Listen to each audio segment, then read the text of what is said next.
어떤 사람이 자기가 아는 사람이 야생꽁을 길들이는 방법을 개발했다는 소리를 듣고 깜짝 놀랐습니다.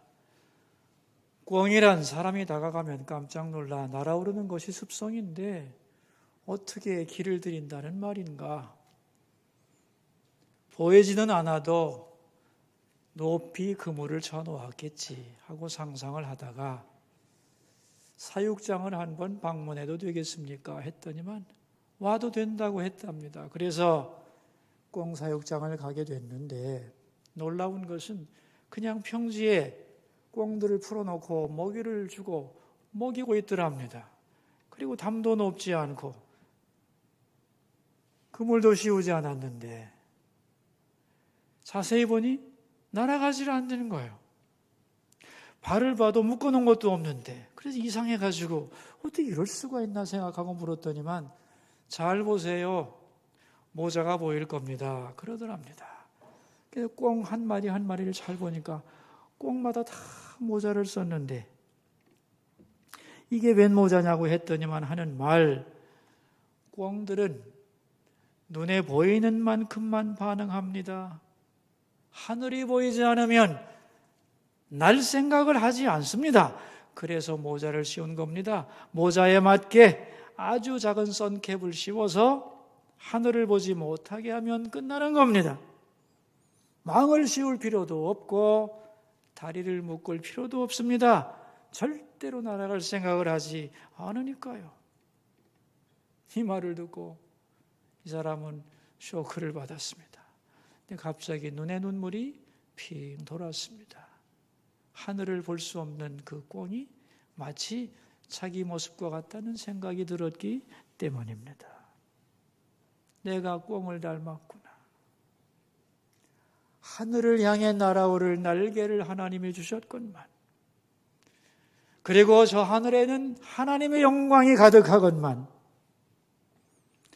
하나님 나라를 바라보지 못하고 땅의 일내에 묶여서 내가 무엇을 위해 사는지, 내 미래는 어떻게 되는지 생각하지 않고 눈앞에 있는 모이만 정신없이 먹다가 잡혀 죽는 꿩의 모습이 신앙인이라고 하는 내 모습이 아닌가 하는 생각 때문에 가슴이 미어졌다고 하는 얘기를 들었습니다. 여러분, 오늘 본문은 이사야 선지자가 이스라엘 백성들에게 예언한 내용입니다. 어떤 내용인가 하면 너희들이 이제 앞으로 지금은 포로되어 있지만 해방되어 고국으로 돌아가리라고 하는 소망의 약속이었습니다.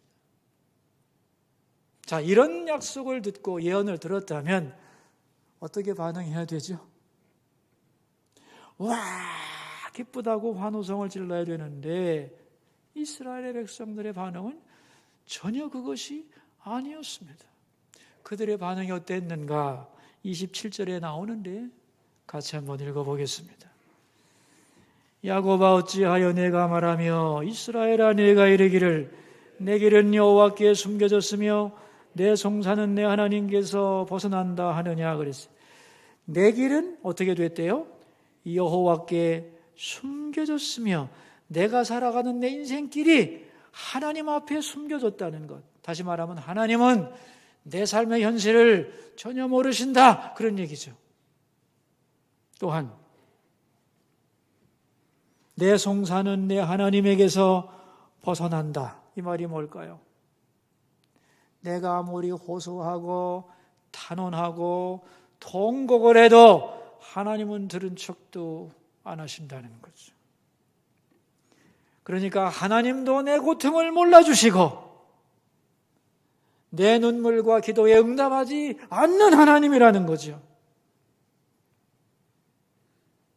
그 속에서 내가 이렇게 힘든데 어떻게 우리가 노예에서 해방될 수 있는가? 그런 꿈 같은 소리, 말도 안 되는 소리 하지 마세요. 이스라엘 백성들의 반응이었던 이걸 보면서 하나님의 마음이 얼마나 안타까우셨는지 하시는 말씀이 27절 상반절입니다. 같이 읽어보죠. 야곱아 어찌하여 내가 말하며 이스라엘아 내가 이르기를 그랬습니다. 야곱아, 이스라엘아, 네가 어떻게 그런 말을 하느냐는 거죠. 여기서 야곱은 자연인을 부르는 이름이고 이스라엘은 그 사람의 영적인 이름입니다. 저를 놓고 말하면 명하나, 네가 어떻게 그런 말을 할 수 있느냐? 황 목사야, 어떻게 너는 내가 네 사정을 모른다고 너의 눈물을 내가 들은 척도 하지 않는다고 어떻게 말할 수 있느냐, 이런 뜻입니다.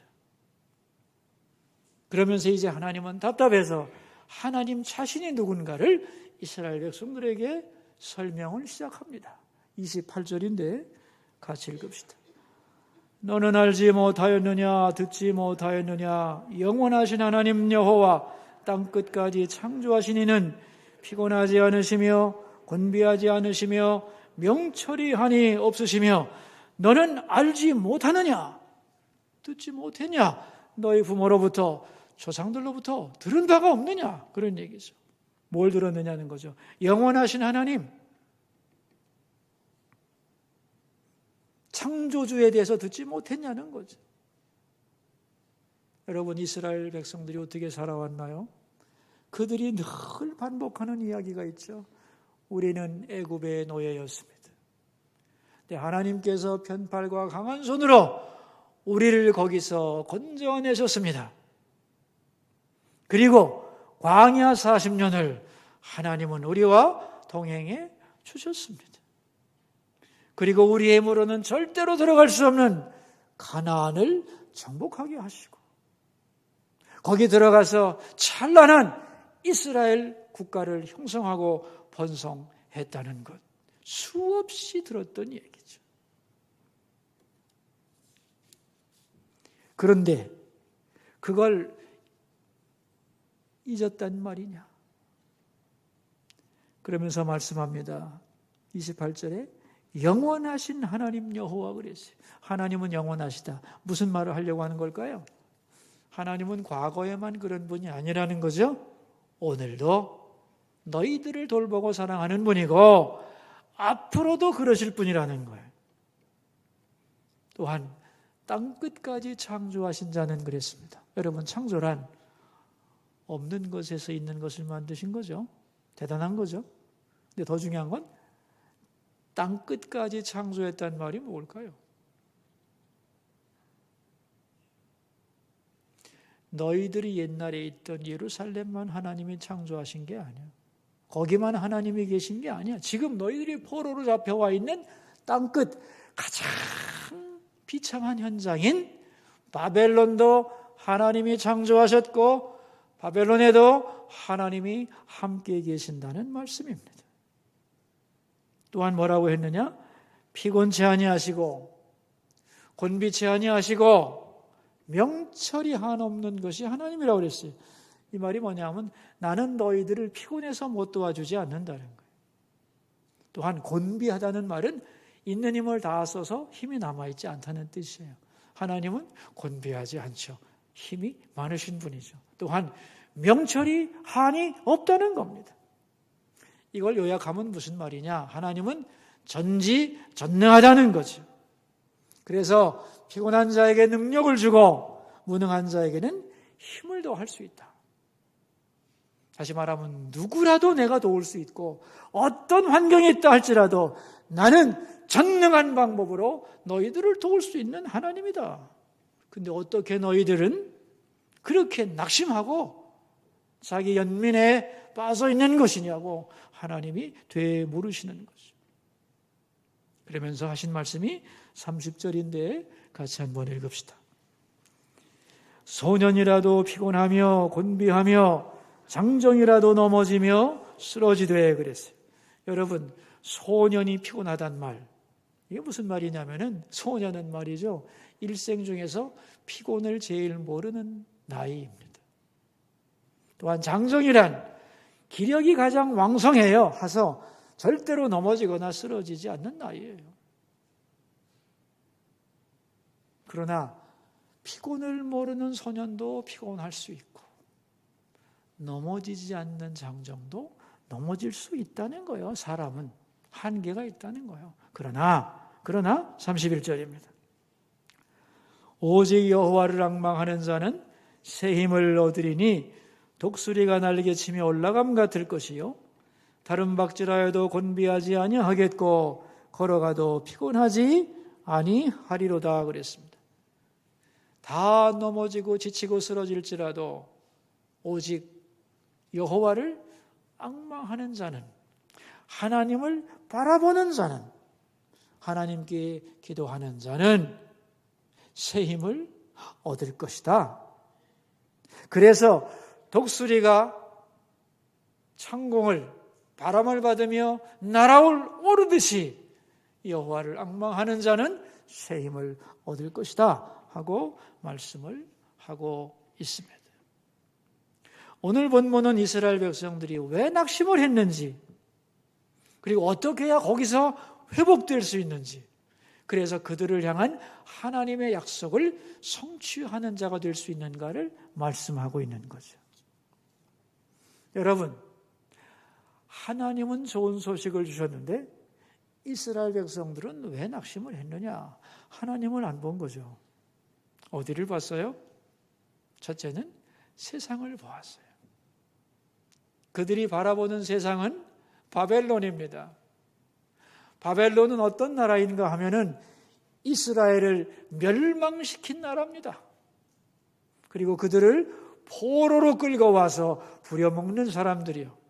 이스라엘 사람들이 볼 때 이 바벨론은 얼마나 강한지, 얼마나 큰지, 얼마나 화려한지, 얼마나 잔인한지 도대체 상대할 수 없는, 넘을 수 없는 벽이었다는 거죠. 그 앞에 서면 기가 죽을 수밖에 없는 세상. 그런데 그 세상을 바라보니 이스라엘 백성들이 힘을 낼 수가 있겠어요? 기가 죽고 또 죽는 겁니다. 자, 이스라엘 백성들은 그럼 또 뭘 바라봤느냐? 세상을 바라봤고요. 두 번째는 자기를 바라봤죠. 자기 자신을 바라보며 생각합니다. 나는 누군가? 누구긴요, 뭐 노예지. 걸핏하면 채찍에 맞으면서 노동에 찌들어버린, 기가 다 꺾인 초라한 인간이죠. 그러니까 자신을 살펴볼수록 가진 것도 없고 너무 초라해. 희망이 없어요. 그런데 우리가 해방된다고? 해방이란 말을 한마디 꺼냈다가는 주인한테 맞아 죽습니다. 그러니 해방된다는 이 말에 환호할 수가 있겠습니까? 물론 그들은 하나님을 믿고 있습니다. 그런데 현실이 워낙 힘들다 보니 그 믿음을 다 팔아먹고 그 믿음은 식어버린 거예요. 이제 그들이 일어날 수 있는 비결은 뭐냐는 거죠. 여러분, 신앙인이 쓰러진 데서 일어날 수 있는 방법이 뭘까요? 오늘 31절은 말씀하죠. 오직 하나뿐이라고. 뭡니까? 오직 여호와를 앙망하는 거라는 거죠. 하나님을 바라봐야 된다는 거예요. 왜냐하면 하나님만이 힘과 소망의 근원이기 때문이죠. 하나님은 창조주이며 전능하신 분이기 때문에 우리의 시선을 하나님께로 향하고 하나님을 기대하고 바라보면 새 힘을 얻을 줄로 믿습니다. 하나님을 바라봐야만 다시 독수리같이 날아오른다는 거예요. 세상의 파도는 만만치 않고 바람은 갈수록 강력해져요. 세상을 바라보고 자기를 보면 그 바람에 쓰러집니다. 그러나 하나님을 바라보면서 세상의 바람을 받으면 독수리처럼 날아오른다는 거예요. 그러니까 우리가 신앙의 독수리가 되려면 여호와를 앙망하면 되는 겁니다.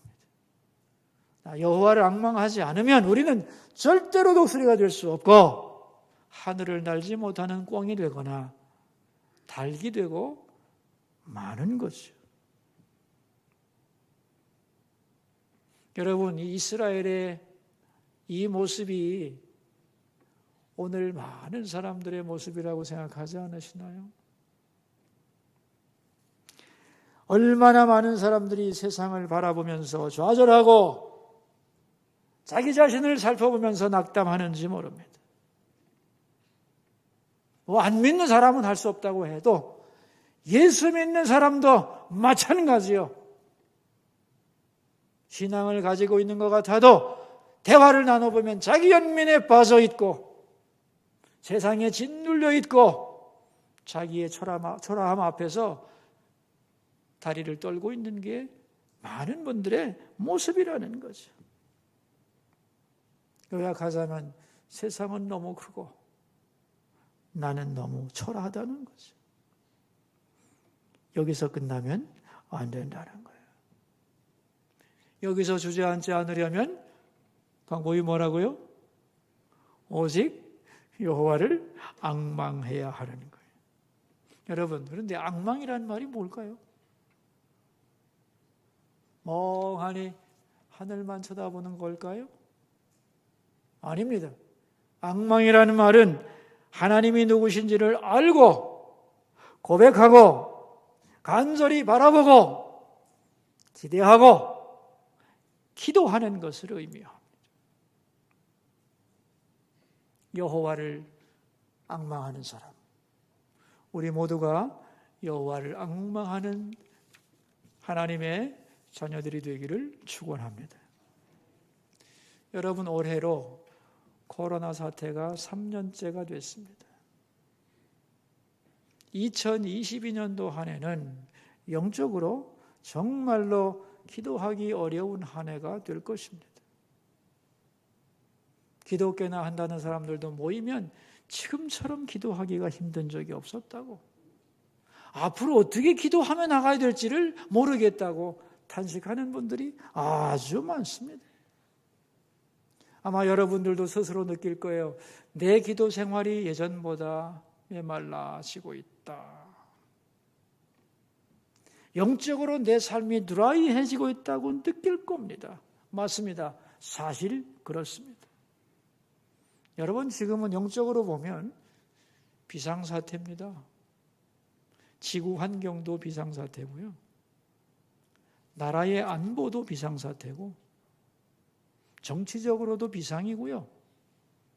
경제적으로도 비상이고요. 우리 삶의 안정성은 갈수록 흔들리고 있습니다. 시간이 지나면 지날수록 비명소리가 들릴 겁니다.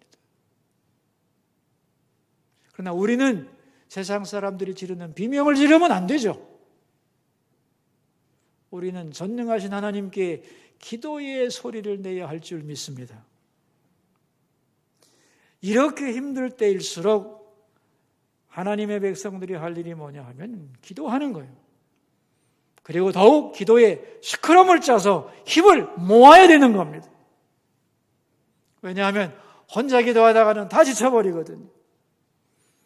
근데 지금은 모일 수가 없어요. 모여서 소리내어 부르짖어 기도할 수가 없는 때예요. 마치 뭐와 같으냐 하면은 어두운 그늘이, 어두운 구름이 우리의 영적인 현실을 딱 내리놀러서 질식할 듯한 느낌 들지 않으시는가요? 지금이 바로 그런 때입니다. 사탄은 성도의 기도를 아주 싫어합니다. 왜냐하면 성도가 기도하면 모든 것이 변하기 때문에. 그래서 성도의 영적인 상태를 어둡게 꽉 누르고 있죠. 이럴 때일수록 더욱 우리는 각오하고 기도를 해야 합니다. 기도의 능력이 뭐냐면 세 가지만 말하겠습니다. 첫째는 기도하면 고난의 의미를 깨닫게 됩니다. 여러분, 고난의 의미를 깨닫지 못하면 고난 속에서 원망하고 낙심하게 돼 있어요. 좋은 예가 있죠. 사도 바울. 사도 바울이 질병이 있었습니다. 그 질병이 얼마나 힘들었는지 사탄의 사자가 나한테 있다고 그랬어요. 이것만 없으면 너무 좋겠어요. 그래서 하나님께 특별히 시간을 내서 3번이나 기도했어요. 결과가 뭐죠? 하나님이 고쳐주지는 않고 내 은혜가 내게 족하다고 말씀하셨어요. 이 질병을 준 이유는 너를 약하게 함으로써 나의 전능한 능력이 너와 함께 하려고 하는 내 사랑의 결과라고 설명을 해 주었어요. 바울은 그것을 깨닫고 생각을 바꿉니다. 지금까지는 그 질병만 없으면 행복할 거라고 생각했는데 이제는 그게 자기를 향한 하나님의 사랑의 사건임을 알고 감사함으로 받아들이고 그 고난을 자랑하며 살아가게 돼요. 기도가 그를 바꿔놓은 거예요. 고난의 의미를 정확하게 이해했기 때문에. 여러분, 우리가 인생살이를 하면서 많은 고난을 당하지만은 그때 기도하게 되면 그 의미를 알게 되는 겁니다.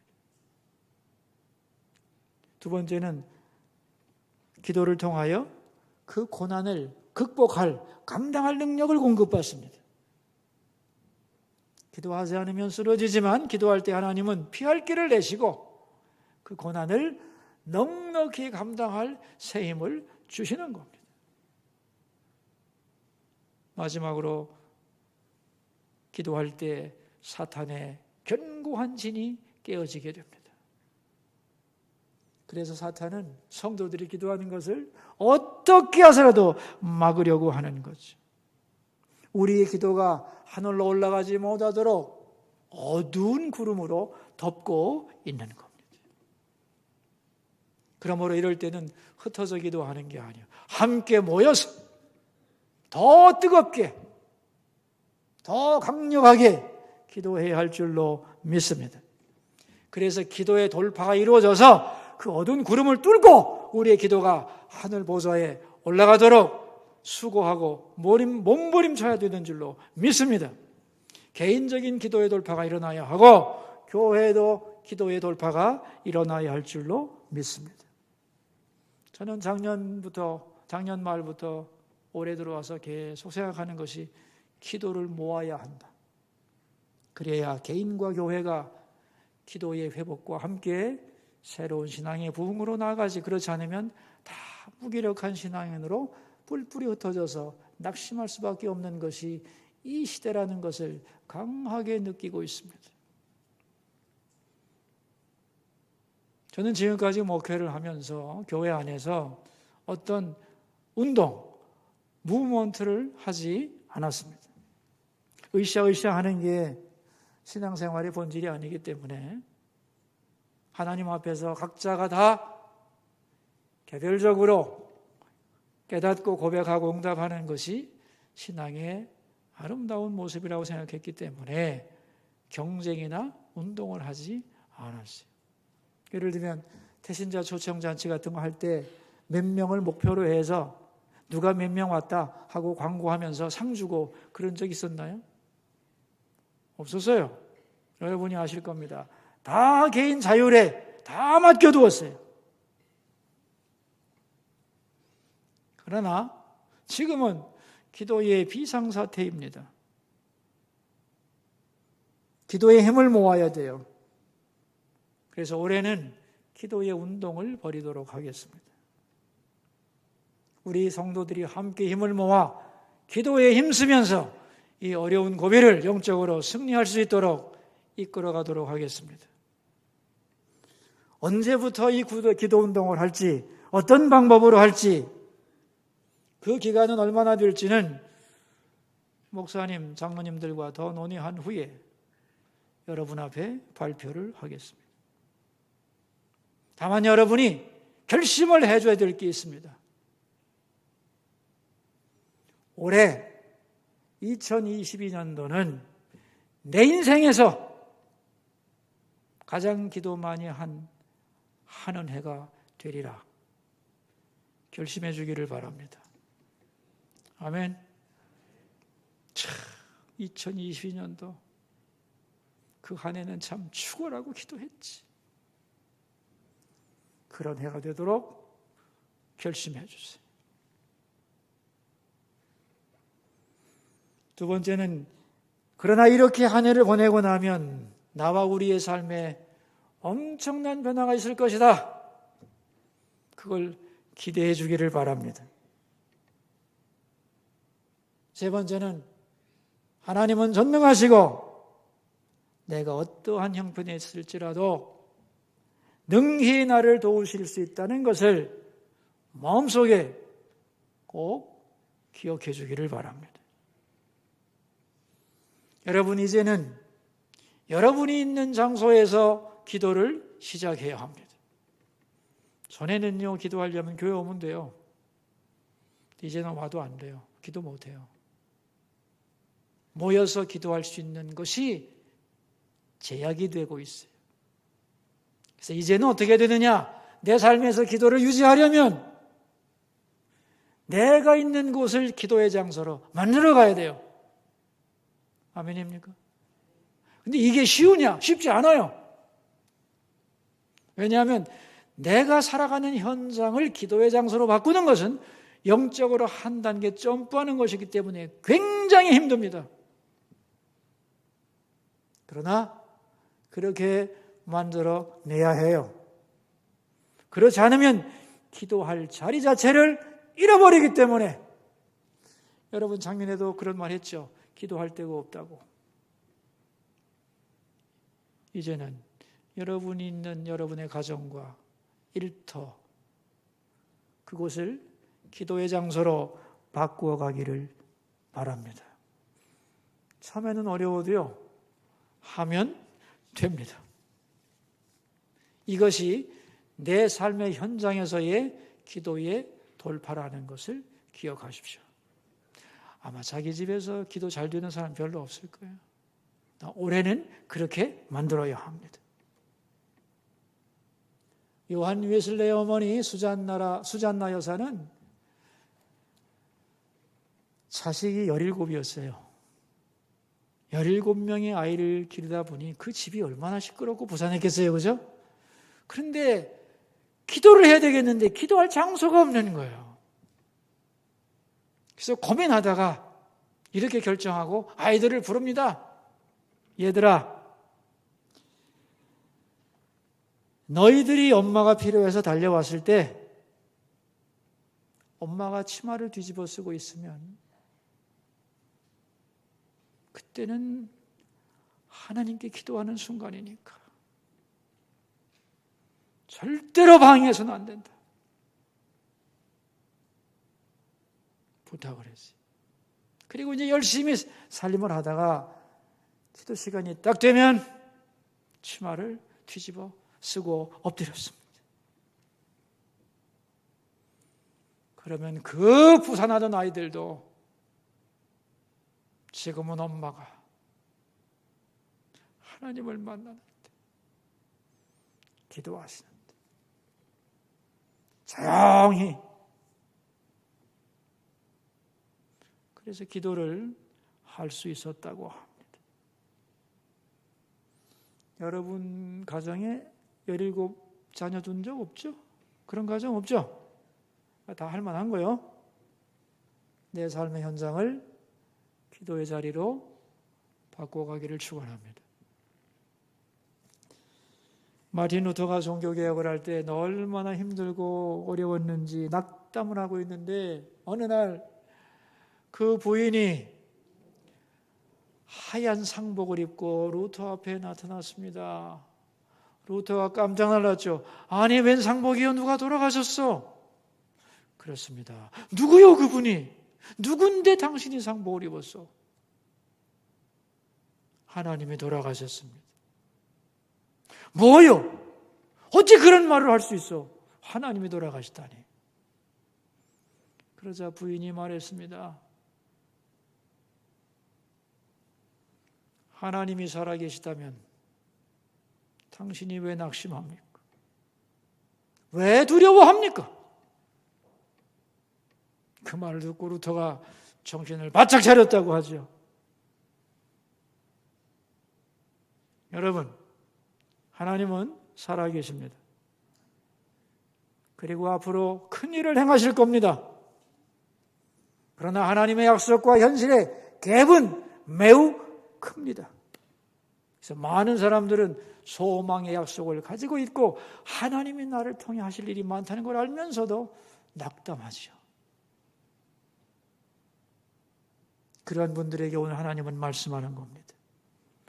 30절과 31절을 하나님이 내게 주신 말씀으로 받아 천천히 봉독을 하겠습니다. 소년이라도 피곤하며 곤비하며 장정이라도 넘어지며 쓰러지되 오직 여호와를 앙망하는 자는 새 힘을 얻으리니 독수리가 날개치며 올라감 같을 것이요 다른 박질하여도 곤비하지 아니하겠고 걸어가도 피곤하지 아니하리로다. 아멘. 기도하겠습니다.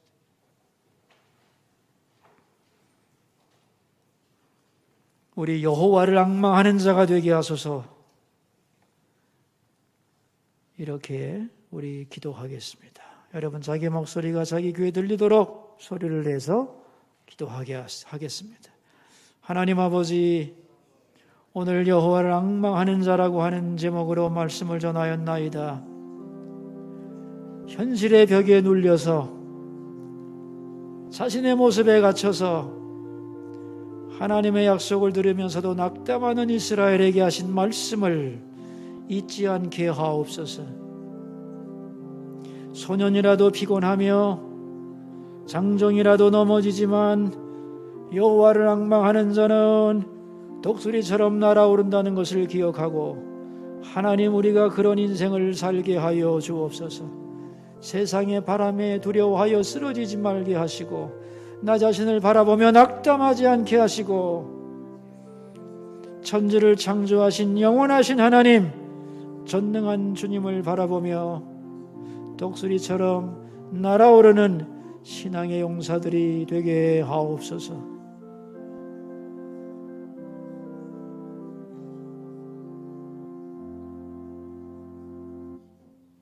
전능하신 하나님, 이스라엘 백성들은 하나님이 주신 희망의 약속도 그들을 기쁘게 하지 못했습니다.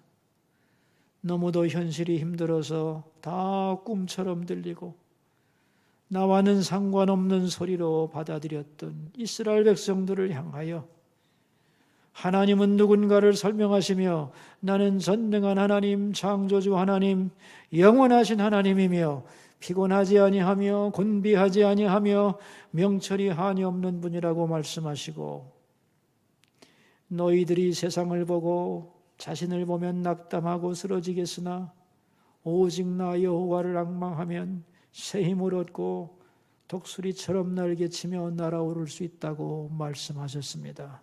아멘. 바라오니 우리가 모두 그렇게 되게 하옵소서.